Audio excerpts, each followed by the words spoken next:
नमस्कार, साक्षी न्यूज नाटक और आप सभी का स्वागत है। कांग्रेस नेता राहुल गांधी ने अडानी मुद्दे पर लोकसभा में आज अपनी आवाज बुलंद की और कहा कि भारत जोड़ो यात्रा के दौरान लोगों ने उनसे पूछा कि अडानी कैसे हर बिजनेस में घुस जाते हैं। राहुल गांधी ने अडानी पर आरोप तो तमाम लगाए, लेकिन शायद वह पूरी तैयारी के साथ नहीं आए थे।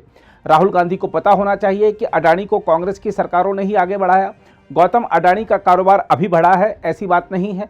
कांग्रेस के नेतृत्व वाली संयुक्त प्रगतिशील गठबंधन सरकार के कार्यकाल के दौरान साल 2011 में गौतम अडानी ही देश में सबसे ज्यादा पैसा कमाने वाले उद्योगपति बने थे। उस समय प्रधानमंत्री पद पर नरेंद्र मोदी नहीं बल्कि कांग्रेस नेता डॉक्टर मनमोहन सिंह विराजमान थे।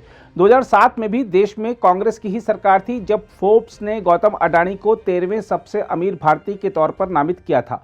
गौतम अडानी को सिर्फ बीजेपी शासित राज्यों में ही विभिन्न ठेके मिले हुए हों ऐसा नहीं है, बल्कि कांग्रेस के नेतृत्व वाली सरकारों के अलावा पश्चिम बंगाल की तृणमूल कांग्रेस सरकार, अन्य क्षेत्रीय दलों की राज्य सरकारों और केरल की वामपंथी सरकार ने भी अडानी समूह को ठेके दिए हुए हैं। यह ठेके कोई नियमों को ताक पर रखकर नहीं दिए गए बल्कि नियमों का पालन कराते हुए दिए गए हैं। ऐसे में सवाल उठता है कि अडानी समूह पर हमला करके क्या भारत की आर्थिक प्रगति को बाधित करने का प्रयास किया गया है? देखा जाए तो यह आरोप कहीं ना कहीं सही लगता भी है, क्योंकि महामारी के बाद जब पूरी दुनिया आर्थिक मंदी का सामना कर रही है तब भारत प्रगति कर रहा है। जब पूरी दुनिया की आर्थिक विकास दर घट रही है तो आईएमएफ कह रहा है कि भारत सबसे तीव्र गति से आर्थिक तरक्की कर रहा है और करता रहेगा। जब दुनिया के अमीर देशों के अरबपति खरबपति टॉप अमीरों की सूची से नीचे खिसकने लगे और विकासशील देश भारत के उद्योगपति गौतम अडानी उनकी जगह लेने लगे तो कुछ लोगों को तकलीफ होना स्वाभाविक था। सिर्फ अडानी को ऐसी स्थिति का सामना करना पड़ा हो ऐसी बात नहीं है। जब भी गरीबी या अभावों का सामना कर रहे अपने बल पर मुकाम हासिल करने वाला कोई व्यक्ति आगे बढ़ता है तो उसके पैर पीछे खींचे ही जाते हैं। ऋषि सुनक जब ब्रिटेन के प्रधानमंत्री पद के लिए लोकतांत्रिक तरीके से चुनावी लड़ाई लड़ रहे थे तब उन्हें भी उनके मूल को लेकर कुछ लोगों ने निशाना बनाया था। दरअसल हम माने या ना माने, इन गोरों ने इस दुनिया को दो भागों में विभाजित कर रखा है और रंग के आधार पर उन्होंने तय कर रखा है कि कौन राज करेगा। इसलिए जब भी भारत का कोई व्यक्ति आगे बढ़ेगा तो उसे पीछे धकेलने के प्रयास किए जाएंगे। दुर्भाग्यपूर्ण स्थिति यह है कि हमारे यहाँ वित्तीय मामलों को लेकर अभी उतनी जागरूकता नहीं है। इसी बात का फायदा राजनीतिक दल उठाकर जनता के बीच में भ्रम फैलाते हैं और अपने हित साधते हैं। जहां तक भारत के बाजारों की बात है तो आपको बता दें कि यह बहुत ज्यादा विनियमित है। अडानी विवाद पर भारतीय रिजर्व बैंक विस्तृत स्पष्टीकरण दे चुका है, जिसके मुताबिक देश के बैंकों ने सारे पैमानों को बरकरार रखते हुए विभिन्न कंपनियों को बड़े कर्ज दिए हैं। फिर भी एक विदेशी रिपोर्ट के आधार पर एक भारतीय कंपनी पर जो सवाल उठाए जा रहे हैं उसके बारे में ऐसी बातें फैलाई जा रही हैं ताकि उसके विदेशी उपक्रमों पर भी असर पड़े, वह ठीक नहीं है। विपक्ष के निशाने पर आज अडानी है, कल को कोई और भी हो सकता है। हमें याद रखना चाहिए कि 2019 के लोकसभा चुनाव से पहले कांग्रेस पार्टी ने अनिल अंबानी पर इसी तरह का हमला बोला था। तब राहुल गांधी बार बार कह रहे थे कि मोदी जी ने राफेल सौदे के दौरान सरकारी खजाने से 30,000 करोड़ रुपए निकालकर अनिल अंबानी की जेब में डाल दिए। उस नकारात्मक अभियान का असर यह हुआ कि आज अनिल अंबानी एक कारोबारी के तौर पर बर्बाद हो चुके हैं।